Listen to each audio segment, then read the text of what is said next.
मराठवाड्यात विजांच्या कडकडाटासह पावसाची शक्यता हवामान विभागाकडून जालना, परभणी तसंच हिंगोली जिल्ह्याला येलो अलर्ट जारी। ढगाळ वातावरणाचा फळबागांना फटका बसण्याची शक्यता। वर्धा जिल्ह्यात वादळी वाऱ्यासह गारपिटीचा तडाखा, हरभरा, गहू, तूर पिकांचं मोठं नुकसान, शेतकरी पुन्हा चिंतेत। भंडाऱ्यात मध्यरात्री काही ठिकाणी हलक्या तर काही ठिकाणी मध्यम पावसाच्या सरी, शेतपिकांचं कुठेही नुकसान नाही। याउलट रब्बी हंगामातील गहू आणि भात पिकाला लाभ। मुंबईसह राज्यभरातून पुढील 3 दिवसात थंडी गायब होणार। 13 फेब्रुवारीपासून राज्यातील गारवा कमी होऊन हिवाळी हंगामाची सांगता होणार, हवामान विभागाकडून अंदाज व्यक्त। म्हाडा कोकण मंडळाच्या सोडतीला अखेर मुहूर्त, 5311 घरांसाठी 24 फेब्रुवारीला सोडत, मुख्यमंत्री एकनाथ शिंदेंच्या उपस्थितीमध्ये सोडत। मुंबई महापालिकेच्या राखीव निधीच्या वापरात वाढ, सागरी किनारा, वर्सोवा दहिसर जोड रस्ता, गोरेगाव मुलुंड जोड रस्ता, सांडपाणी पुनर्प्रक्रिया प्रकल्पांसाठी राखीव निधी काढण्यात येणार। मुंबईतील प्रदूषण रोखण्यासाठी पालिकेकडून कठोर उपाययोजनांना सुरुवात, रस्ते काँक्रिटीकरणात धूळ प्रदूषण झाल्यास कंत्राटदारासह रस्ते विभागावर दंडासह कठोर कारवाई होणार। गुन्हा रद्द करण्यासाठी IRS अधिकारी समीर वानखडे उच्च न्यायालयात, आर्यन खान ड्रग्ज प्रकरणात वानखडेंविरोधात ईडीकडून गुन्हा दाखल। भाजप आमदार संजय कुटे यांच्या विरोधात बुलढाणा जिल्ह्यातील तामगावामध्ये तक्रार, विकास कामांच्या भूमिपूजन कार्यक्रमात संग्रामपूर तालुक्यातील दलित महिला सरपंचाचा तुच्छ लेखून अवमान केल्याचा आरोप। मुंबई उच्च न्यायालयाच्या वैयक्तिक सहाय्यक पदाचा पेपर फुटल्याचा आरोप, पेपरमधील काही मजकूर टेलिग्रामवर व्हायरल, व्हॉट्सअप आणि टेलिग्राम ग्रुपच्या ॲडमिन विरोधात छत्रपती संभाजीनगरच्या सायबर पोलीस ठाण्यात गुन्हा दाखल। मनोज जरांगेंच्या उपोषणाचा दुसरा दिवस, सरकारनं काढलेल्या अध्यादेशाचा मराठा समाजाला फायदा होत नाही तोपर्यंत आंदोलन सुरू ठेवण्याचा जरांगेंचा इशारा। जालन्यातील अंबडचे तहसीलदार चंद्रकांत शेळकेंनी घेतली मनोज जरांगेंची भेट, जरांगेंनी उपचार घ्यावेत, जिल्हा प्रशासनाची विनंती, तर जरांगेकडून उपचार घेण्यास नकार, चंद्रकांत शेळकेंची माहिती। या महिन्यात विशेष अधिवेशन बोलावून मराठ्यांना ACBCचं आरक्षण मिळणार, मग जरांगेंना उपोषण करण्याची गरज काय, चंद्रकांत पाटलांचा सवाल। वेगळ्या आरक्षणाला आमचा पाठिंबा, मात्र मागच्या दारानं घरात घुसू नका, मराठा आरक्षण मंजूर होणार त्यासाठी उपोषण करण्याची गरज नाही, छगन भुजबळांचा जरांगेंना सल्ला। बीडमध्ये धनगर समाजाच्या वतीनं आरक्षण अंमलबजावणी इशारा मेळावा, बीडच्या छत्रपती संभाजी महाराज क्रीडा संकुलावर मेळाव्याचं आयोजन। मुंबईतील मध्य रेल्वेची वाहतूक पूर्वपदावर, मोटरमनच्या आत्महत्येमुळे लोकल पायलटचं कामात असहकार्य, मोटरमन नसल्यानं गाड्यांचा खोळंबा। मुंबईमध्ये शनिवारी संध्याकाळपासून लोकल उशिरा धावल्यानं प्रवाशांचे हाल, रेल्वे विभागानं कोणतीही माहिती दिली नसल्याचा प्रवाशांचा आरोप। मध्य आणि पश्चिम रेल्वेवर आज मेगा ब्लॉक, माटुंगा ते ठाणे अप आणि डाऊन धीम्या मार्गावर ब्लॉक, तर सांताक्रूज ते गोरेगाव अप आणि डाऊन जलद मार्गावर मेगा ब्लॉक। मुंबईतील मध्य रेल्वेच्या लोकमान्य टिळक टर्मिनसवर 11 फेब्रुवारी ते 18 फेब्रुवारी दरम्यान मध्यरात्रकालीन ट्रॅफिक आणि पॉवर ब्लॉक, LTD स्थानकातून सुटणाऱ्या आणि येणाऱ्या मेल एक्सप्रेस गाड्यांच्या वेळामध्ये बदल। समृद्धी महामार्गावर सलग दुसऱ्या दिवशी अपघात, संभाजीनगरच्या दौलताबाद जवळ कारची अवजड वाहनाला मागून जोरदार धडक, अपघातात 3घांचा मृत्यू। मॉरिस नरोदनाचा आणखी एक व्हिडिओ समोर, 1.5 वर्षांपूर्वी बलात्कार प्रकरणी मॉरिसला बोरिवली कोर्टात हजर करण्यात आलं, त्यावेळी चित्रीकरण थांबवण्यासाठी मॉरिसच्या साथीदारांनी पत्रकारांना धमकावल्याचा व्हिडिओ व्हायरल। आरोपी मॉरिसचा अंगरक्षक अमरेंद्र मिश्राची कोर्टात हजेरी, आपल्यावर अन्याय झाला असून फसवणूक करण्यात आल्याचं मिश्रा यांचं कोर्टाबाहेर वक्तव्य, तर षडयंत्राद्वारे आपल्या पतीची फसवणूक करण्यात आल्याचा मिश्रा याची पत्नी सोनी मिश्रांचा आरोप। अमरेंद्र मिश्राचा कोणत्याही गटात सहभाग नाही, त्याच्याकडे ऑल इंडिया लायसन्स होतं, अमरेंद्रच्या वकील रेखा मिश्रांची माहिती। मॉरिस नरोदनानं अंगरक्षकाच्या पिस्तुलातून गोळीबार केल्याचा तपासात उघड, अंगरक्षक अमरेंद्र मिश्राला 13 फेब्रुवारीपर्यंत पोलीस कोठडी। इंडिया आघाडीला आणखी एक धक्का, पंजाबमध्ये आम आदमी पार्टी लोकसभा स्वबळावर लढणार, पंजाबमधील 13 आणि चंदीगडमधील एका जागेसाठी 15 दिवसांच्या आत उमेदवार जाहीर केले जातील, अरविंद केजरीवालांची घोषणा। काँग्रेस नेते सलमान खुर्शीद यांच्या पत्नी लुईस खुर्शीद यांना ईडीची नोटीस, 15 फेब्रुवारीला लखनौमध्ये चौकशी, लुईस खुर्शीद या doctor Zakir Hussain memorial trust project director, दिव्यांगांना वाटप करण्यात आलेल्या उपकरणांमध्ये अफरातफर केल्याचा आरोप। ठाकरे गटाच्या नेत्या सुषमा अंधारेंची मातृतीर्थ ते शिवतीर्थ मुक्त संवाद यात्रा बीड जिल्ह्यात। पिंपळनेरमध्ये यात्रेचं जंगी स्वागत तर अंधारेंचा शेतकऱ्यांशी संवाद। अकोल्यात एका कार्यक्रमाच्या उद्घाटनासाठी आलेल्या पालकमंत्री विखे पाटील यांना उद्घाटन न करताच परतावं लागलं। घराच्या प्रश्नी बिर्ला कॉलनीतील कामगारांचं उपोषण सुरू असून त्यांच्या रोषामुळे विखेंना उद्घाटनाविना परतावं लागलं। काँग्रेस नेत्यांनी घेतली राज्यपालांची भेट। राज्यात राष्ट्रपती राजवट लागू करा, काँग्रेस आणि शरद पवारांच्या राष्ट्रवादीची राज्यपालांकडे मागणी। फडणवीसांवर टीका करण्याइतकी उद्धव ठाकरेंची उंची नाही। कोरोना काळात ठाकरेंनी भ्रष्टाचार केला, मृतांच्या बॅगमधील पैसे खाल्ले, त्याचवेळी राष्ट्रपती राजवट लागू व्हायला हवी होती। भाजपा प्रदेशाध्यक्ष चंद्रशेखर बावनकुळेंची टीका। 12, 13 आणि 14 फेब्रुवारीला उद्धव ठाकरे छत्रपती संभाजीनगर आणि शिर्डी दौऱ्यावर। लोकसभा मतदारसंघातील पदाधिकाऱ्यांची आणि जनतेशी संवाद साधणार।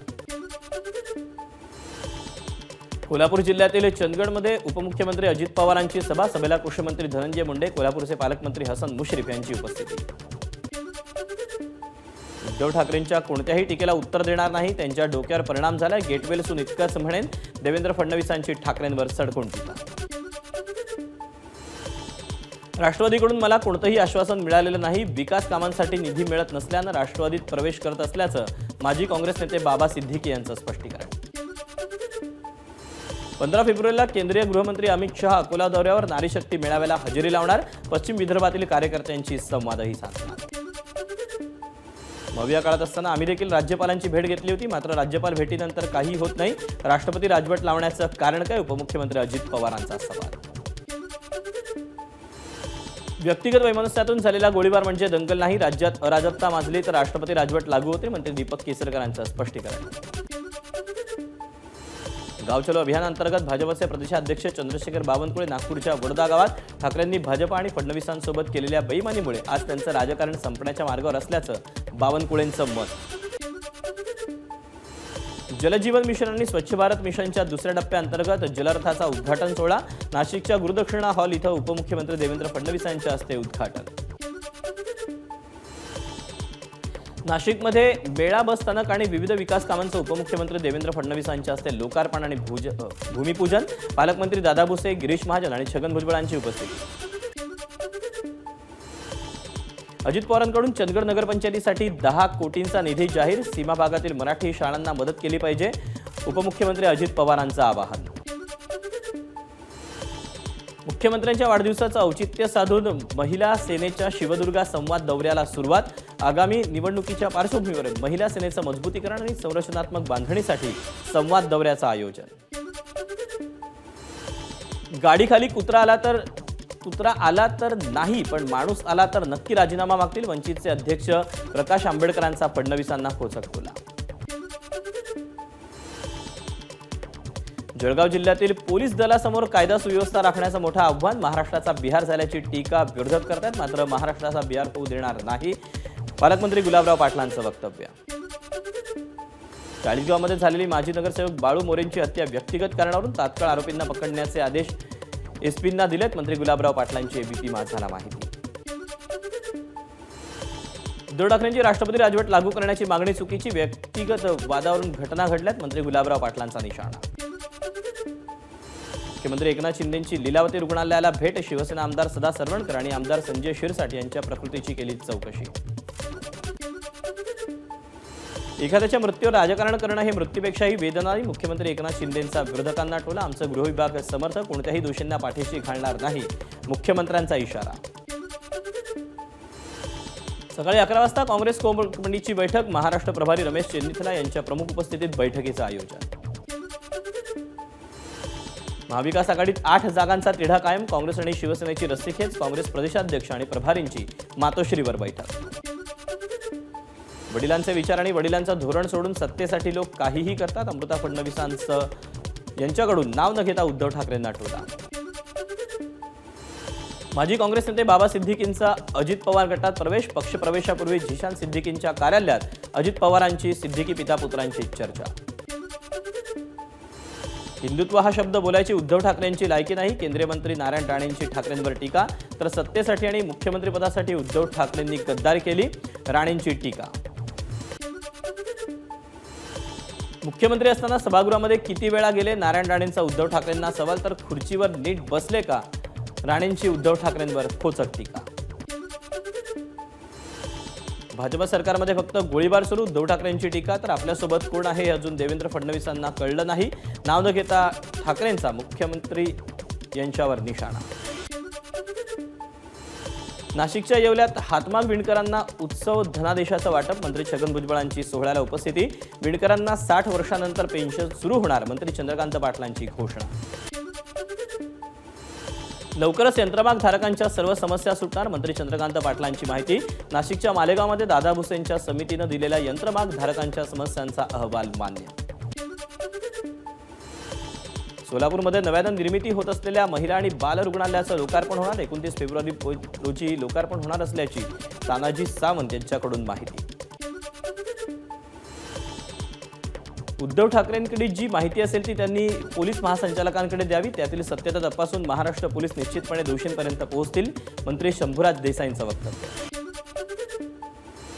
कुणी कोणाला धमकी देणं योग्य नाही. भुजबळ हे राज्याचे जबाबदार मंत्री. त्यांना जीवे मारण्याची धमकी देणं बरोबर नाही. आवश्यकता भासली तर सुरक्षा वाढवण्याचा निर्णय घेऊ. शंभूराज देसाईंचं वक्तव्य. गुन्हेगारी रोखण्यासाठी सर्व प्रकारचे आदेश गृहमंत्र्यांनी दिले. आरोपींवर कारवाई केली जाते. गरज भासल्यास आणखी कठोर कारवाई केली जाईल. राज्यात कुठेही राष्ट्रपती राजवट लागू करण्यासारखी परिस्थिती नाही. मंत्री शंभूराज देसाईंचं मत. 2004 ते 14 हा यूपीएचा कार्यकाळ केवळ घोटाळ्यांचा काळ होता. पण गेल्या 10 वर्षातील एनडीएचा कार्यकाळ हा विकासाचा. दोन्ही काळांची तुलना करणारी श्वेतपत्रिका सरकारनं जाहीर केली. देवेंद्र फडणवीसांचं वक्तव्य. सिंधुदुर्गच्या सावंतवाडीमधील जिमखाना मैदानावर 51व्या राज्यस्तरीय बालवैज्ञानिक विज्ञान प्रदर्शनाला सुरुवात. शालेय शिक्षण मंत्री दीपक केसरकरांच्या हस्ते प्रदर्शनाचं उद्घाटन. पुरंदरच्या सासवडमध्ये 2 दिवसीय आचार्य यात्रे साहित्य संमेलनाचा शुभारंभ. साहित्य संमेलनात विविध परिसंवादाचं आयोजन. 8 लाखांहून कमी उत्पन्न असलेल्या विद्यार्थिनींना मोफत शिक्षण देण्याच्या निर्णयामुळे 4 लाखांहून अधिक विद्यार्थिनींना लाभ होणार. 650 अभ्यासक्रमांचा यात सहभाग असून यासाठी सुमारे 1000 कोटीहून अधिक खर्च. शैलेंद्र देवळणकरांची माहिती. ज्यांनी 2.5 वर्ष वसुलीची गॅरंटी दिली त्यांनी मोदी गॅरंटीवर बोलू नये. भाजप प्रदेशाध्यक्ष चंद्रशेखर बावनकुळेंची उद्धव ठाकरेंवर टीका. नाशिकमध्ये युवक काँग्रेसचे कार्यकर्ते आक्रमक. सातपूर पोलीस ठाण्याच्या दिशेने जाताना देवेंद्र फडणवीसांना दाखवले काळे झेंडे. बारामतीमध्ये मोरगावच्या मयुरेश्वर माघ यात्रेला सुरुवात. चिंचवड देवस्थान ट्रस्ट आणि मोरगाव ग्रामस्थांकडून यात्रेची जय्यत तयारी. लोकसभा निवडणुकीआधी सीए लागू करण्याची नोटीस जारी केली जाईल. देशात सीए लागू केला जाईल. गृहमंत्री अमित शहांची मोठी घोषणा. अयोध्येत भाविकांची मोठी गर्दी. प्रभू श्रीरामाचं दर्शन घेण्यासाठी रामभक्तांची लांबच लांब रांग. पाकिस्तानचे माजी पंतप्रधान इम्रान खान आणि माजी परराष्ट्र मंत्री शाह महमूद कुरेशी यांना 12 खटल्यांमध्ये जामीन. लष्करी प्रतिष्ठानांवरील हल्ल्यांसंबंधीच्या खटल्यांमध्ये दहशतवाद विरोधी न्यायालयाकडून जामीन मंजूर. मी मोहम्मद अली जिना किंवा बाबरचा प्रवक्ता नाही. मी प्रभू श्रीरामाचा आदर करणारा भारतीय. लोकसभेत ओवेसींचं वक्तव्य. तर बाबरी होती आणि कायम राहील. ओवेसींकडून विश्वास व्यक्त. निवडणुका जवळ आल्यानं काही लोकांच्या मनात भीती. पण आगामी निवडणुका देशाची शान वाढवतील. अर्थसंकल्पीय अधिवेशनाच्या समारोपावेळी बोलताना पंतप्रधान मोदींचं प्रतिपादन. नवी दिल्लीत आदिवासी परंपरा आणि कला दाखवणाऱ्या आदी महोत्सवाला सुरुवात. राष्ट्रपती द्रौपदी मुर्मू, केंद्रीय मंत्री अर्जुन मुंडा, आरोग्य राज्यमंत्री भारती पवार यांच्या उपस्थितीत महोत्सवाचं उद्घाटन. नवी दिल्लीतील भारत मंडपम इथं वर्ल्ड बुक फेअरला सुरुवात. केंद्रीय शिक्षण मंत्री धर्मेंद्र प्रधान यांच्या हस्ते बुक फेअरचं उद्घाटन. अंडर-19 विश्वचषक स्पर्धेचा अंतिम सामन्याचा आज थरार. विजेतेपदासाठी भारत आणि ऑस्ट्रेलिया संघ आमने सामने. 6व्या विजेतेपदावर नाव करण्यासाठी भारतीय संघ सज्ज. एबीपी माझा, उघडा डोळे बघा नीट.